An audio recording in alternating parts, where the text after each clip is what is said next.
This is the view from our front door.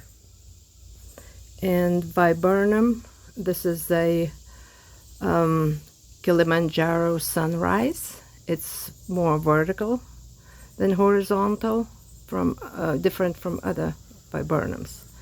I love it. It's kind of forms an arch. I should prune it, but I'm not sure if I want to prune at this time, maybe later. Anyway, this is the front garden. It's fenced in, all fenced in because of the puppy. We have a small puppy. We always have dogs. And it's all fenced in. Of course, the whole property is fenced in. But this is specifically, the whole front garden is for the puppy. I have plants here, mostly pelargoniums, on my front porch. It's also a little fence so the puppy won't jump off. And the planters are all raised because he likes to pee on the front porch, especially if it's wet, if the grass is wet. These are 2 green trash cans that I have on 2 corners. They are not for the trash. They are to collect the rainwater. This is another one right here. And today is August 13th. It's a very beautiful morning. It's not hot. It's probably not even 70 degrees right now, and it's not humid. It's beautiful. It has been a very, very mild summer this year. And we didn't have really 90s. And it has been pleasant. And my roses are getting ready to bloom again. So I'm also cleaning the garden little by little as I walk around. And this is a New Dawn, huge rose. It has been pruned this year, hard prune, but it's still growing. And this is my beautiful Japanese snowbell tree, Styrax japonicus. And these are fruit. I tried to propagate from the seed, and for some reason they did not grow. I'm not sure why, but I will try again. Maybe they need some cold period to crack. But the fruits are the result of extremely beautiful, fragrant little flowers. And it's called snowbell for a reason. Alright, this is still front. This is my very, very old boxwood. It used to be my mother-in-law's. And it's huge. It's probably about 10 feet tall. It's never been pruned. It's started to regrow from the middle. And this is a part of the garden where I have a narrow walk. I have open spaces, and then I have narrow walks where you have to really, get through the plants. This is purple smoke bush, and it's huge. And I didn't prune it. Usually the people like to prune them short. I like the garden to be taller. And this is my fern collection. There are various different ferns. Most of them came from the forest behind the house. Also have roses and lots of hostas. Hostas are so versatile. They really can grow in the sun and in the shade. And I have very few varieties, and some of them self-seed. So you can have many hostas from division, from the plant, or just from self-seeding. And then in the spring, I walk around, dig them up, and plant in other parts of the garden. So this is a new place that still has to be cleaned from poison ivy, but I have planted a lot of small seedlings of spireas, so this will be all filled in. And this is a short fence because I have a small puppy. So this part right here, it's all just for the puppy.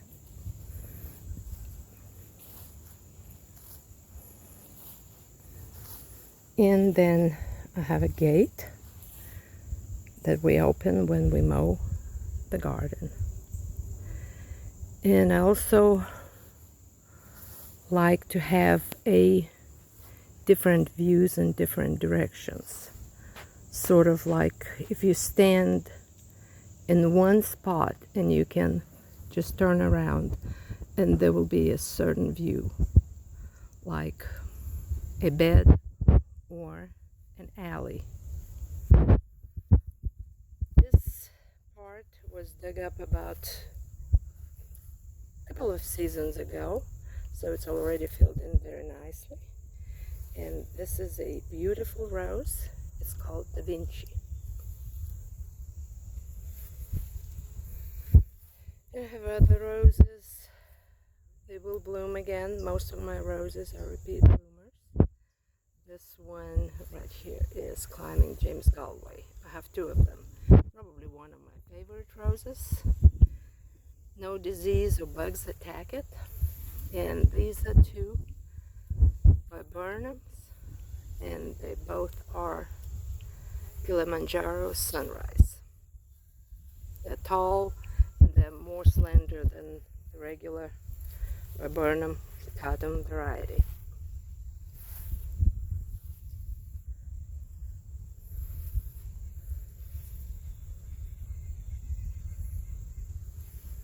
And they repeat bloom.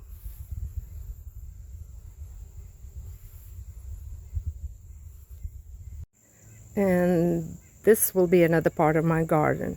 This is Fothergilla bush. I have few of them.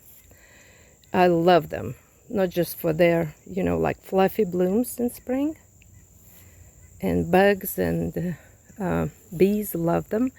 This is my weeping variety of Japanese snowbell tree, and it has pinkish flowers. Also has fruit, and I would love to propagate and have more of those trees.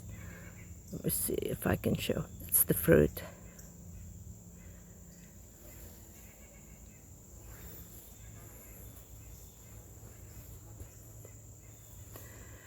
I also have few areas that I already mentioned where you have to walk through, and it's like narrow, sort of like little woodland areas, and a lot of plants there are native. They just grow there because I planted, or they just sprouted by themselves. This is a huge ginkgo tree. Has been planted by my father-in-law. It's a huge one. And the big chunk of it split and fell within a few inches of our house. And of course I have poison ivy and other ivies growing on it, and it's really impossible to eliminate poison ivy because they self-seed, and really I gave up on it. And sort of, if you know what it is, you try to avoid it. So I let it grow because it's just part of the nature, part of the garden. So you can either walk this way, it's a circular way. These are lilacs. There are two different lilacs. One is Korean, one is a dwarf. I think it's a French lilac. And this is a part where you have to squeeze through. And I have a lilac here, and hostas, and wild cherry trees. And hydrangea. And that was something. I heard something. I know we have rabbits and other animals. This is mimosa tree. It's really beautiful. So this way you can squeeze through. And there are more hydrangeas. This is Annabelle, was white. And this is my Korean lilac. It's extremely fragrant. This is hydrangea limelight. Love it. And it's huge. It's been pruned. It's already 10 feet tall. And these are my hazelnuts. What I love about hazelnuts, that they really form a tall hedge, and you can prune it either way. And it separates my garden, our property, from the road. So alongside right here, there's a road. And you can't see the road, you just can hear cars sometimes coming by. This is there was vegetable garden. Peas growing, so it's cleaned up. Nothing grows now until next spring. This is a wild rose. And this is a decorative peach tree. It has beautiful blooms in spring. Has no fruit, almost no fruit, or if it has fruit occasionally, it's not edible. So this is another side of my garden. And this is spirea, Japanese spirea. It's a dwarf variety. It's absolutely gorgeous. When it's all in bloom, it looks like a beautiful wreath. So this is a view from this angle. And then you have different views from different angles. I made sure that wherever you look, there's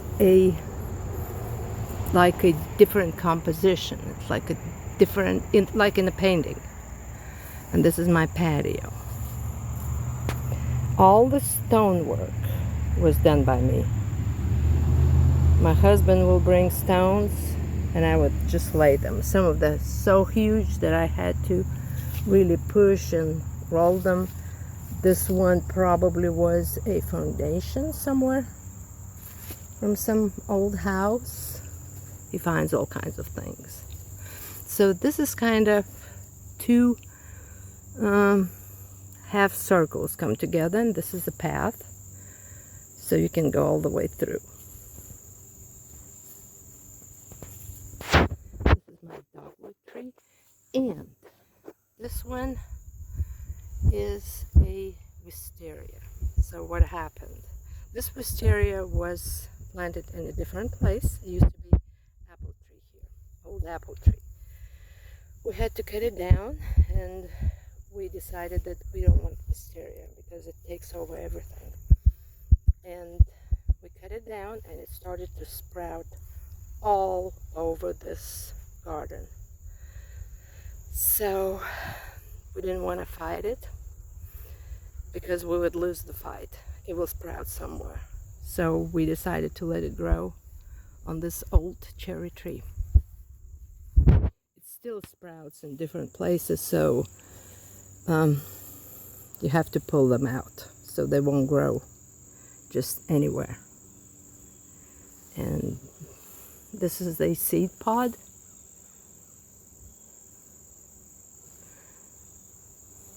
This bed is new bed.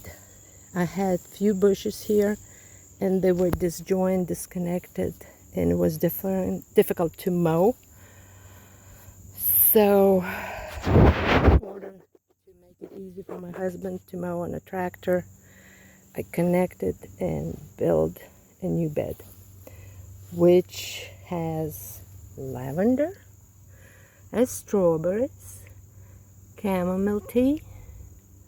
This is viburnum growing there, still small, and I have cosmos, and this is hydrangea. For some reason it grows like a standard, but it's actually a bush.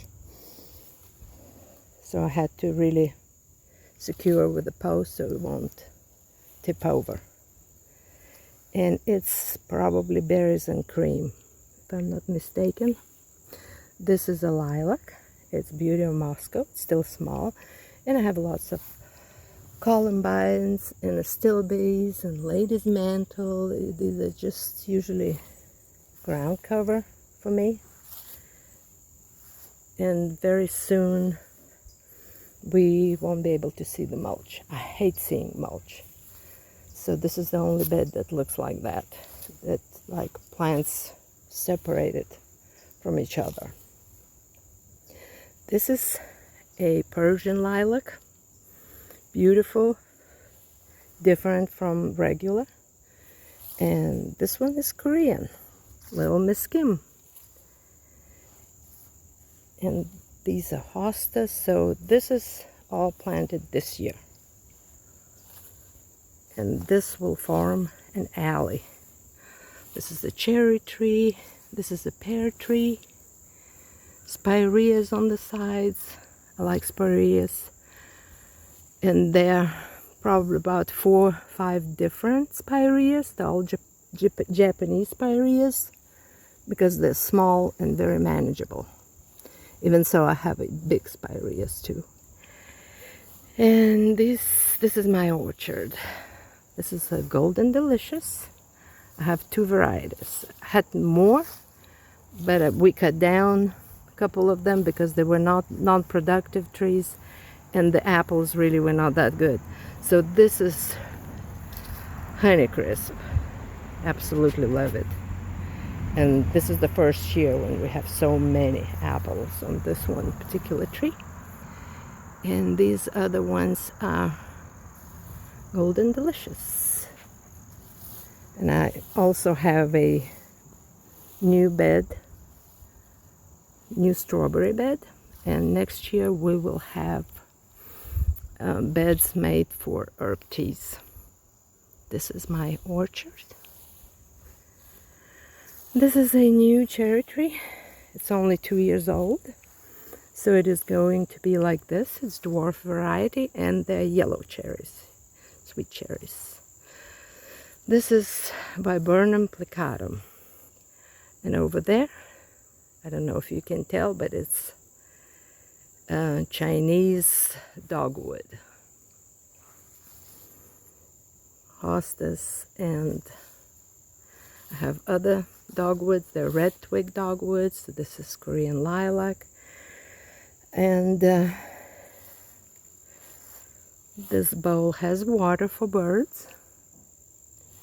And this is heavily pruned maple tree. And then we'll have poplar and Canadian hemlock because it's a fence. And this part is it's Himalayan musk rose growing on an arbor, and I have also variety of dogwoods, and this is hazelnut bush about to take over, needs to be pruned. And this is another one of those little places where you can walk around. It's like a woodlands. It's mossy because it's shady.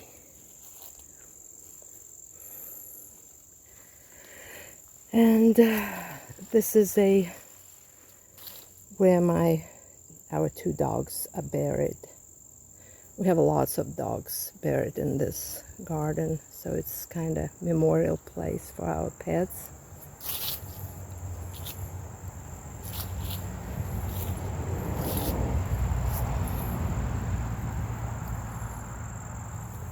That's how it looks. And also from this spot you can see all the way down to that spirea wreath. I apologize for my English. I hate the way I speak, but I promise to myself that I will narrate while I walk through my garden. This is also viburnum and lilacs and another viburnum, which I planted from a cutting. And then we have blueberry patch and the building with the big logs that we're probably going to use to build beds for our herb garden. And this way, this is the far end of the garden, and I have a lot of birch trees. These are river birches.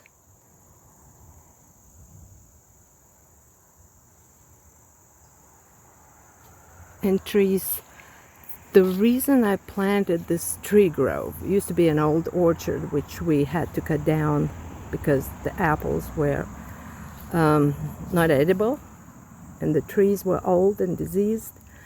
So we replanted with new apple trees, and the rest I turned into a tree grove because summers tend to be very hot here, and we like to have a shady part. It's about probably 10 degrees cooler as we walk in this tree grove.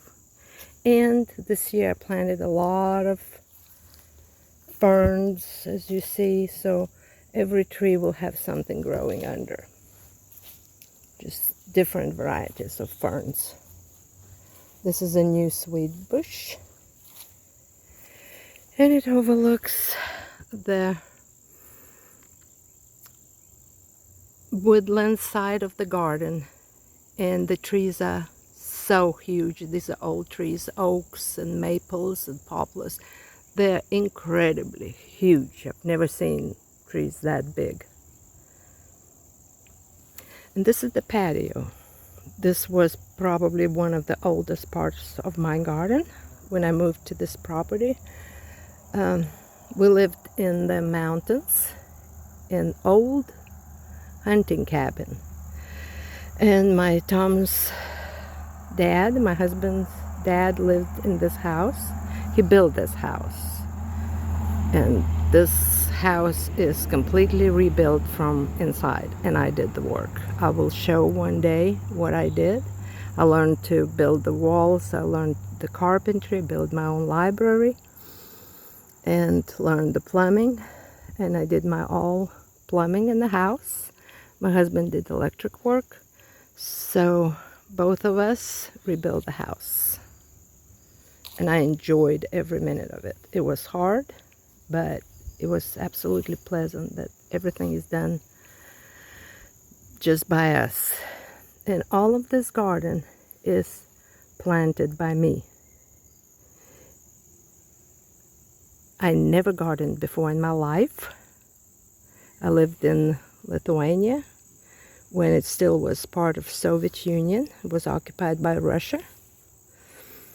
If you're interested, I can tell my story, which is a long life story and different from what most people probably have experienced.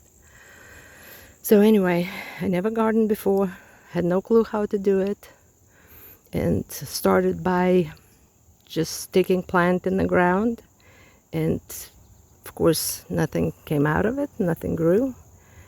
And until you really become very stubborn and learned everything the hard way. I have planted plants that took over and you can't eliminate, and I made lots of mistakes until I learned how everything works. So it took me since 1997 to have this garden, the size. It's almost an acre.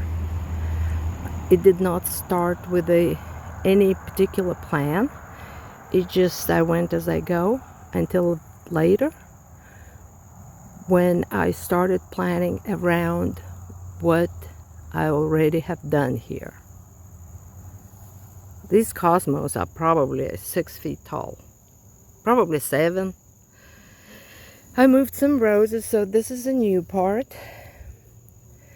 it looked a little bit different. So this spring I expanded this part. So a lot of these are new plants, but soon it will be overgrown and you won't see the soil. As I said, I hate seeing mulch. This is rose jasmine. So this is the first year rose. It's already been about 5 feet. This rose Temora, it's moved from a different place, different spot. And this is my beautiful Japanese maple. It's a gift from my husband and my daughter for my birthday years ago. And I have calla lilies. They were gifts from my husband, so I planted them here. Normally they like more moist places to grow, but they're doing quite well here. There's a little dove sitting. We have a dove family and water for the birds, and it's right there drinking water. So pretty. Well, anyway, back to where I came from. So anyway, this is a redbud tree. I planted it about probably 4 years ago, and it almost died, but it started to grow from that half-dead trunk, and I let it grow because I want to shade this patio. It can get really hot in the summer. This is the old patio. It's one of the first things I did. I started it probably in 97, 98. So it's already mossy. And this right here was the end of my garden until I expanded. And every stone has been moved by me. Some of them are huge, had to be rolled and pushed and pulled. This is another redbud tree. And this is white dogwood. And I have a tremendous variety of plants. Just some of them I can't even name because they've been planted years ago and I don't remember. This is a beautiful David Austin rose. It's not in bloom right now. And over the years I acquired a beautiful pottery. I like to place them in the garden as just centerpieces.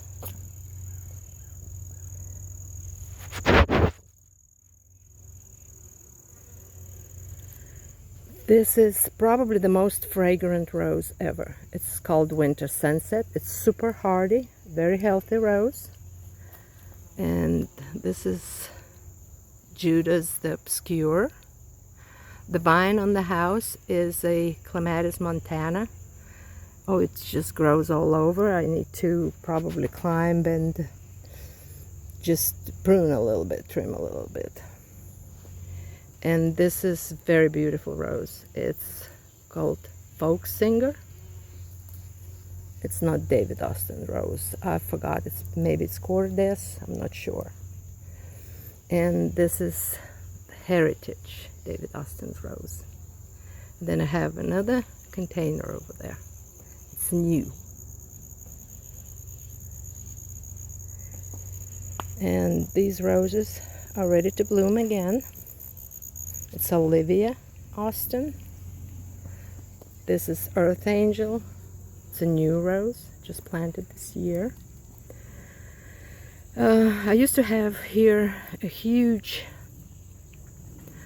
willow. It was very huge and it gave a lot of shade here.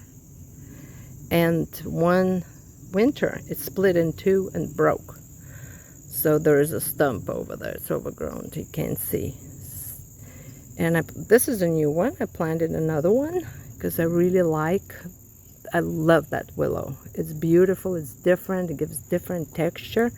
And right now when so little flowers are in bloom,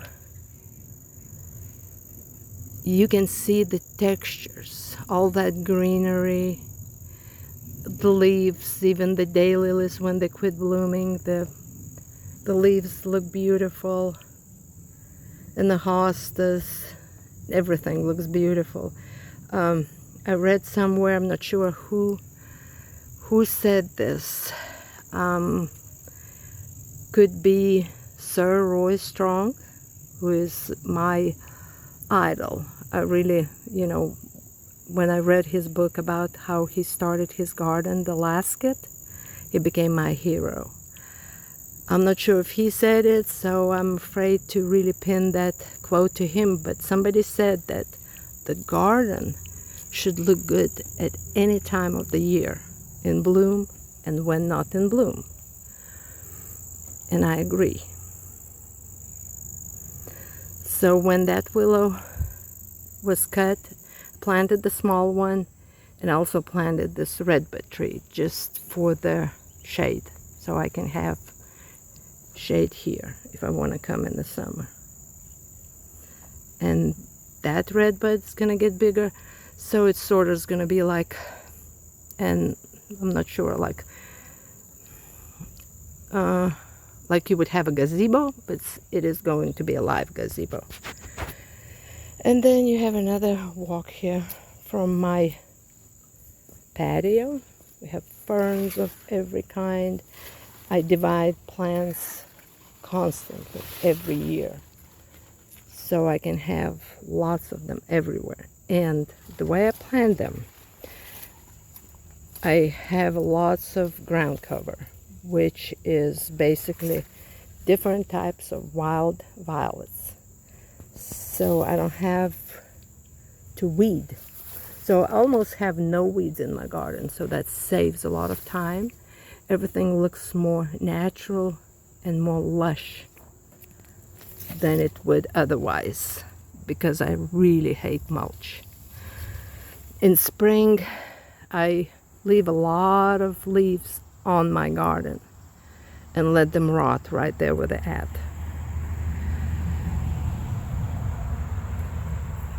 Since the nature can take care of itself so well, why not allow it to do the same in our gardens?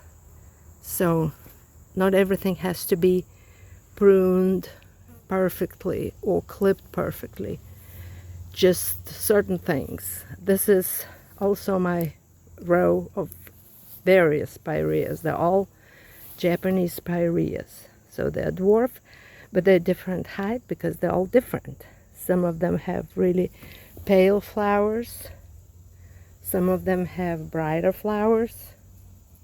So the peak flowering season is already over, but they still bloom. You can also prune them or leave like it is. This is a Persian lilac. It's a standard form. It was sold as Japanese lilac, but I think it's Persian, because when in the description it says it blooms in white, but it blooms in lavender, purple. And this is the Persian lilac, and this is another Persian lilac. And this is just the regular white lilac, beautiful. And this is the newish part of the house where we build an addition. Not we, I built an addition, actually did all the construction. My husband helped me where I needed help. And this is Mogi, this is our little cat. She came over to us and we took her over, and we love her to death. She's the cutest, the best cat ever, and she meows every time you walk.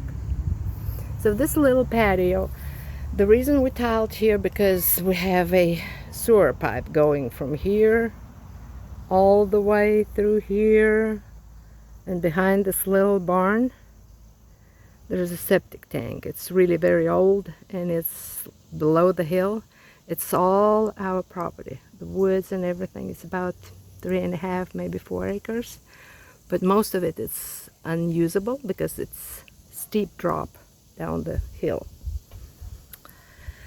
This is also Japanese snowbell tree. It's a gift from my sisters on my birthday. It's about 2 years old, so it's getting there, so it will give shade to this part. This addition that I built, it's a walk-in pantry. It's really pretty. I'll show you one day. I'll show you the house one day. And these are our herbs and flowers. This is a thyme and mint, and also lots of spireas. And I started some hydrangea from the cutting. And this huge flower pot was a gift from my husband for my birthday.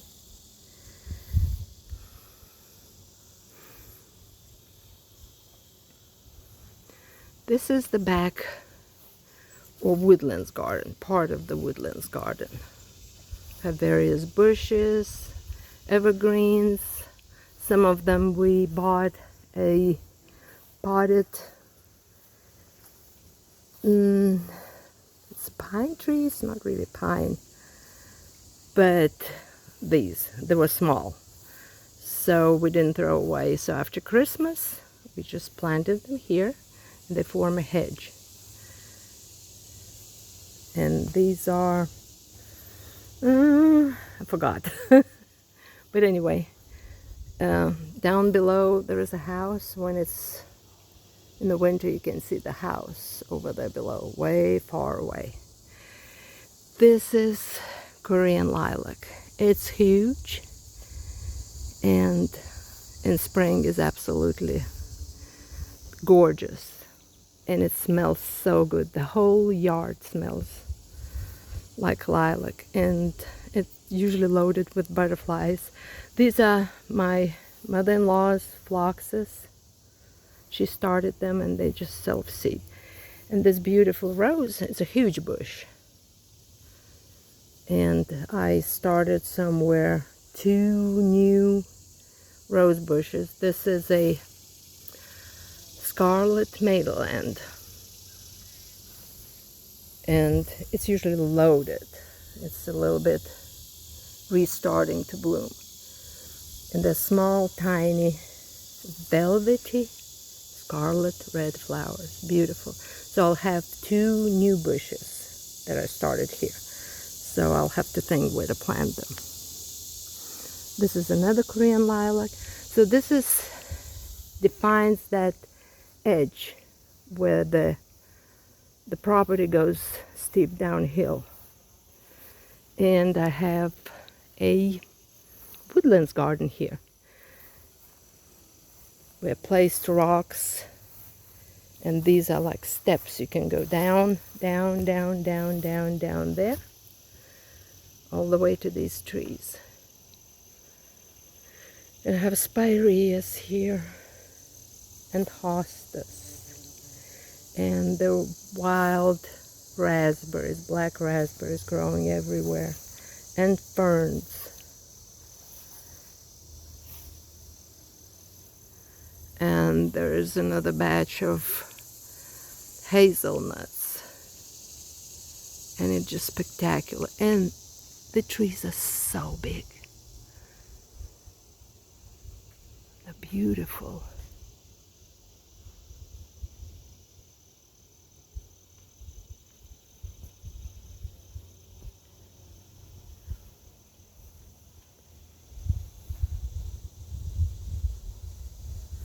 And this is an old building. It has my garden tools in it, and I planted 2 vines. It's a trumpet vine, no, honeysuckle, and this is a lace vine. And it looks beautiful.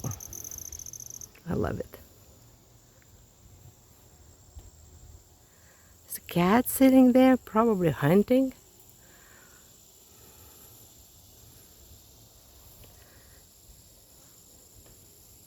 Well, at this time we don't have many roses blooming, but it's okay.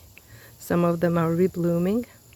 Some of them will rebloom shortly. Some of them drop the foliage. We had very dry summer, and then we had very wet 2 weeks. my boxwoods. I have boxwoods here and there. This beautiful kind of bushy looking plant is Amsonia. I have in several places. It blooms small, tiny, star-shaped flowers of lavender color.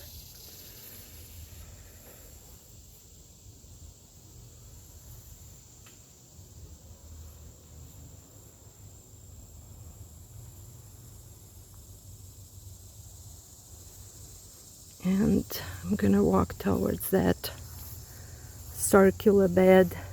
It's not a bed, it just kind of forms this. They used to be at the end of my garden right here. It's in a circular fashion, and also another decorative peach tree in the middle, decorative apricot, sorry, and hostas, not hostas, spireas around. These are 3 different spireas. They're yellow, have yellow foliage and green. And there is a hummingbird right there. Of course you can't see it because it's so tiny. Maybe you can, it's in the middle.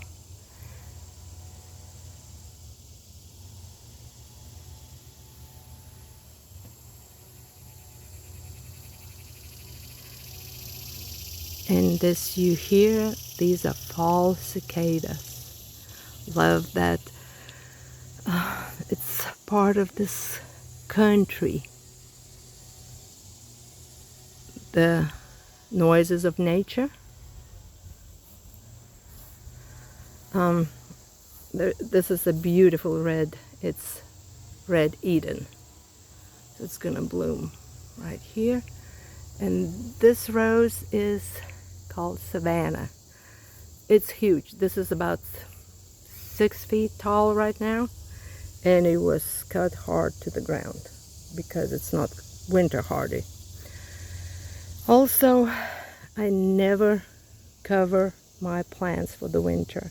All I do when the foliage from the trees falls on the ground, we rake it, and I rake over my roses for about 1 foot tall piles to protect the roots in case of the cold winter.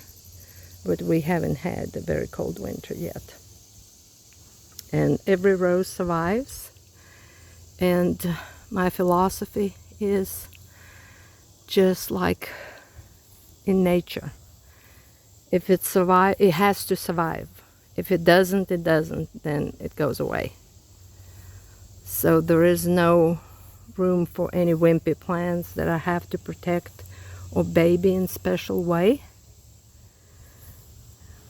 except for the pruning. This is Eustacia by the David Austin rose. This is, I'm not sure what's its name, but it's usually loaded with the tiny flowers.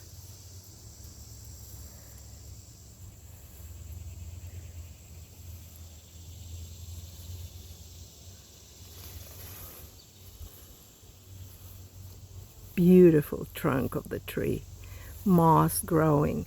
So nature is living everywhere on the tree trunk. It lives on my concrete and marble or granite bench. It finds its way everywhere. This is moss.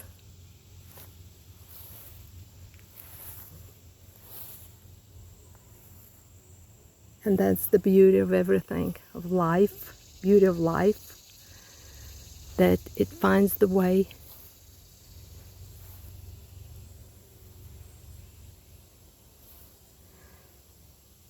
It is for us to enjoy and live in peace with nature. We have snakes, garter snakes and black snakes, and they live here. I'm kind of afraid of them, but they have the right to live here. They came here first. Everything has to live in peace with each other.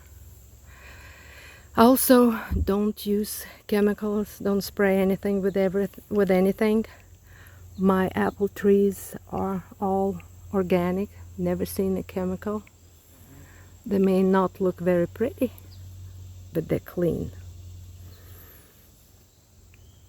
And the way I fight Japanese beetles, fill up a jar with soapy water, walk around every morning, and just pick them up.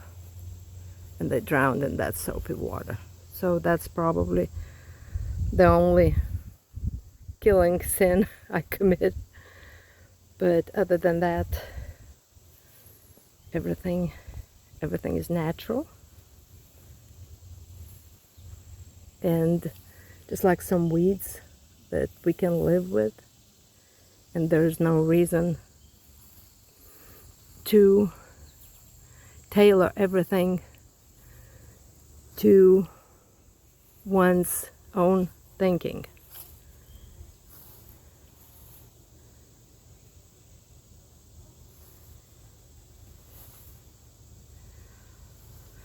And thank you for walking with me and listening to my ramblings, and sorry for my language, and I'm not prepared.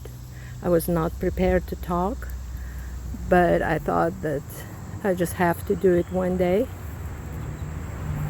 just to explain about my garden and to tell that anyone can garden as long as you have a vision. And the vision for this garden was a little paradise.